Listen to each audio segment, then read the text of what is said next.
أعوذ بالله من الشيطان الرجيم. بسم الله الرحمن الرحيم. يسبح لله ما في السماوات وما في الأرض الملك القدوس العزيز الحكيم. هو الذي بعث في الأميين رسولا منهم يتلو عليهم آياته ويزكيهم ويعلمهم الكتاب والحكمة وإن كانوا من قبل لفي ضلال مبين. وآخرين منهم لما يلحقوا بهم وهو العزيز الحكيم. ذلك فضل الله يؤتيه من يشاء والله ذو الفضل العظيم.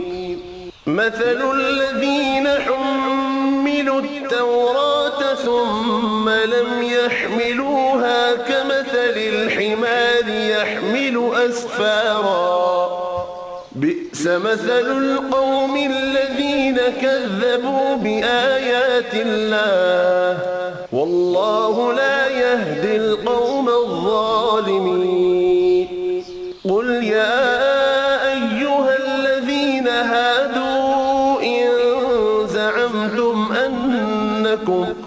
أنكم أولياء لله من دون الناس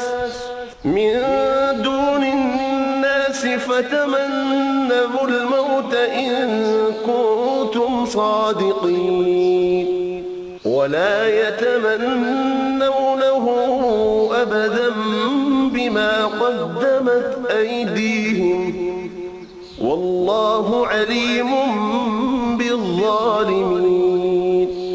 قل إن الموت الذي تفرون منه فإنه ملاقيكم ثم تردون إلى عالم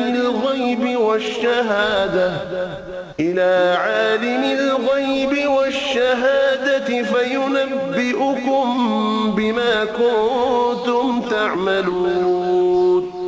يا أيها الذين آمنوا إذا نودي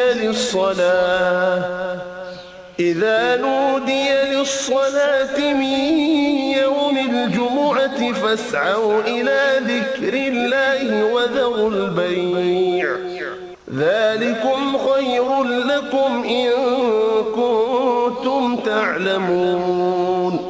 فإذا قضيت الصلاة فانتشروا في الأرض وابتغوا من فضل الله